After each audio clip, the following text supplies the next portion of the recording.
بسم اللہ الرحمن الرحیم۔ فضائل صدقات۔ بلا عذر سائل کے سوال کو پورا نہ کرنا بری بات ہے۔ حضرت بن عباس رضی اللہ عنہما سے روایت ہے، فرماتے ہیں کہ رسول اللہ صلی اللہ علیہ وسلم نے فرمایا، میں تم کو ایسے آدمی کی خبر دوں جو اللہ کے نزدیک مرتبہ کے لحاظ سے سب سے بدترین ہے۔ کہا گیا جی ہاں۔ آپ صلی اللہ علیہ وسلم نے فرمایا، وہ شخص جو اللہ کے نام سے سوال کیا جاتا ہے اور وہ اس سائل کو نہیں دیتا، اس میں کون گناہ گار ہوگا؟ اس میں دو احتمال ہے۔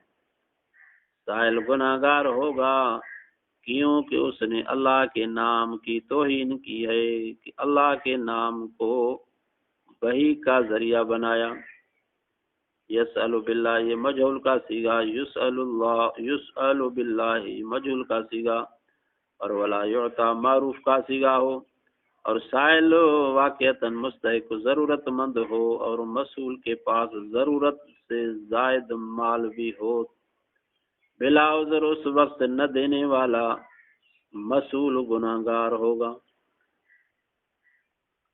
مال جمع کرنے سے بچنے کے احتیاطی تدبیریں۔ حضرت ابو ذر رضی اللہ عنہ سے روایت ہے، انہوں نے حضرت عثمان رضی اللہ عنہ اندر آنے کی اجازت طلب کی۔ حضرت عثمان رضی اللہ عنہ نے ان کو اجازت دی۔ ان کے ہاتھ میں لاٹھی تھی۔ کہا، ایک کعب عبد الرحمن فوت ہو گئے، انہوں نے مال چھوڑا ہے، اس میں آپ کا کیا خیال ہے؟ تو انہوں نے کہا، اگر وہ اللہ کا حق ادا کرتا تھا اس پر کچھ خوف نہیں ہے۔ حضرت ابو ذر رضی اللہ عنہ نے اپنی لاٹھی اٹھائی، کعب کو اس سے مارا اور کہا، میں نے رسول اللہ صلی اللہ علیہ وسلم سے سنا، آپ فرماتے تھے، اگر یہ پہاڑ سونا بن جائے اس کو خرچ کر دو اور وہ مجھ سے قبول کر لیا جائے۔ میں یہ پسند نہیں کرتا کہ شو کیا کہ مقدار بھی میں اپنے پیچھے چھوڑ جاؤں۔ اے عثمان، میں تجھ کو اللہ کا واسطہ دے کر پوچھتا ہوں، تو نے بھی سنا ہے؟ اس طرح 3 بار کہا۔ انہوں نے کہا، ہاں۔ یہاں کعب سے مراد مشہور صحابی نہیں ہے، بلکہ اس سے کعب احبار مراد ہے جو تابعی ہے۔ عبد الرحمن بن عوف 10 مبشرہ میں سے ہیں، یہ بڑے مالدار تھے۔ حضرت ابو ذر رضی اللہ عنہ زاہد صحابی تھے، ان کا زہد اس قدر مشہور تھا، اگر کوئی صبح کا کھانا کھا کر شام سے پہلے کھاتا تو اس کو گناہ گار سمجھتے۔ صحابہ کے دور میں آپ کے لوگ بڑے قدر کرتے تھے۔ جب تابعی آئے تو روزانہ کوئی نہ کوئی مسئلہ ہوتا، کبھی کسی مسئلے پر جھگڑا، کبھی کسی مسئلے پر، کیونکہ حضرت ابو ذر رضی اللہ عنہ کی طبیعت جلالی تھی، اس وجہ سے حضرت عثمان بن عفان رضی اللہ عنہ نے ان کو مدینے کے قریب ربضہ مقام پر ٹھہرا دیا اور وہی پر ٹھہرے۔ آپ صلی اللہ علیہ وسلم کے پیشن گوئی کے مطابق وہی انتقال پایا اور وہی دفن ہوئے۔ مال جمع کرنا قرب الہی میں رکاوٹ کا باعث ہے۔ حضرت عقبہ بن حارث رضی اللہ عنہ سے روایت ہے، میں نے ایک مرتبہ نبی پاک صلی اللہ علیہ وسلم کے پیچھے عصر کی نماز پڑھی۔ آپ صلی اللہ علیہ وسلم نے سلام پھیرا اور جلدی لوگوں کے گردنیں پہلانگتے ہوئے اپنے کسی بیوے کے گھر تشریف لے گئے۔ آپ صلی اللہ علیہ وسلم کے اس جلدی سے لوگ گھبرائے گئے۔ آپ صلی اللہ علیہ وسلم باہر تشریف لائے۔ آپ صلی اللہ علیہ وسلم نے دیکھا کہ صحابہ رضی اللہ عنہم ان کے اس جلدی سے حیران متعجب ہے۔ فرمایا، مجھے یاد آیا تھا کہ گھر میں کچھ سونا پڑا ہوا ہے، میں نے اس امر کو مکروہ جانا کہ وہ مجھے کے روکے، میں نے اس کے تقسیم کرنے کا حکم دیا۔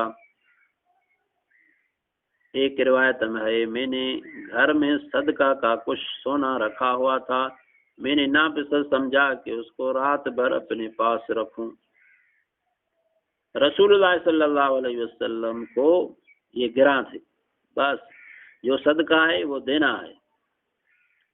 رسول کریم صلی اللہ علیہ وسلم کا آخری صدقہ حضرت عائشہ رضی اللہ عنہا سے روایت ہے، فرماتے ہیں کہ رسول اللہ صلی اللہ علیہ وسلم جس وقت بیمار ہوئے میرے پاس 6 یا 7 دینار تھے۔ رسول اللہ صلی اللہ علیہ وسلم نے مجھے ان کے تقسیم کرنے کا حکم دیا، مجھے آپ کے بیماری نے مشغول کر دیا۔ اس کے بعد آپ صلی اللہ علیہ وسلم نے مجھ سے ان کے متعلق دریافت کیا کہ ان دیناروں کا کیا ہوا۔ میں نے عرض کیا کہ آپ کے بیماری نے مشغول کر دیا ہے، میں بھول گئی۔ آپ صلی اللہ علیہ وسلم نے منگوائے، اپنے ہاتھوں میں ان کو رکھا، پھر فرمایا اللہ کے نبی کا کیا گمان ہے اگر وہ اللہ کو ملے جب کہ یہ دینار اس کے پاس ہو۔ آپ صلی اللہ علیہ وسلم کے مرض میں 6 یا 7 اشرفیاں آپ صلی اللہ علیہ وسلم کی ملکیت کے طور پر حضرت عائشہ رضی اللہ عنہ کے پاس تھے، تو رسول اللہ صلی اللہ علیہ وسلم حالت مرض میں ان کو تقسیم کر دیا تاکہ اللہ تعالیٰ کے ساتھ ملاقات ہو، تو اس حال میں کہ ان کے پاس کچھ مال نہ ہو، کیونکہ مال دولت کا جمع ہونا انبیاء علیہ السلام کے شان کے منافی ہے۔ انبیاء علیہ السلام کے میراث علم ہوتا ہے، نہ کہ دراہم دنانیر۔ رسول کریم صلی اللہ علیہ وسلم نے مال بچا کر رکھنے کو ناپسند فرمایا۔ حضرت ابو ہریرہ رضی اللہ تعالیٰ عنہ سے روایت ہے، فرماتے ہیں نبی پاک صلی اللہ علیہ وسلم حضرت بلال رضی اللہ عنہ کے پاس گئے، ان کے پاس کھجوریں تھی، پس آپ صلی اللہ علیہ وسلم نے فرمایا اے بلال یہ کیا ہے؟ کہا کل کے لیے جمع کر رکھے ہیں۔ آپ صلی اللہ علیہ وسلم نے فرمایا اے بلال تو اس بات سے نہیں ڈرتا کہ تو کل کو قیامت کے دن ان کے لیے دوزخ کا بخار دیکھے۔ اے بلال خرچ کر، عرش والے سے فقر کا ڈر نہ رکھ،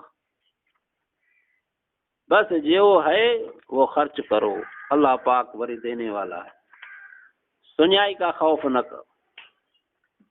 سخی اور بخیل کے درخت کے ساتھ تشبیہ۔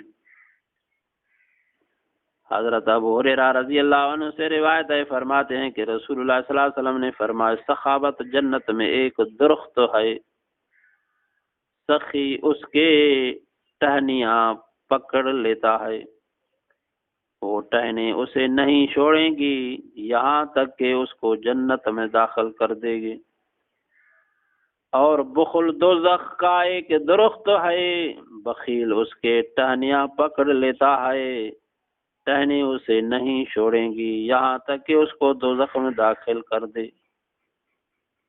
اللہ پاک سے دعا ہے اللہ پاک بخل سے بچائے، سخا کرنے کی توفیق دے، جو قیامت کے دن سخا کے ون سے انسان لپٹے جائے، اس کو مضبوط کرے، وہ جنت میں لے جائے۔ صحابہ کرام یہ تو وہ شان ہے وَيُؤْثِرُونَ عَلَىٰ أَنفُسِهِمْ وَلَوْ كَانَ بِهِمْ خَصَاصَةٌ، اپنے جانوں پر دوسروں کو ترجیح دیتے تھے۔ آپ بھوکے رہ کر دوسروں کو مانی کھلاتے، آپ انہیں ہو کر دوسروں کو پانی پلاتے تھے۔ اللہ پاک ہمیں بھی اس کا احساس دے۔ صدقہ سے بلا ٹلتے ہیں، صدقے سے برایاں مصیبتاں دور ہو جاتے ہیں۔ حضرت علی رضی اللہ عنہ سے روایت ہے، فرماتے ہیں کہ رسول اللہ صلی اللہ علیہ وسلم فرمایا جلد صدقہ کر لو کیونکہ بلا صدقہ دینے سے نہیں بڑھتی۔ صدقات سے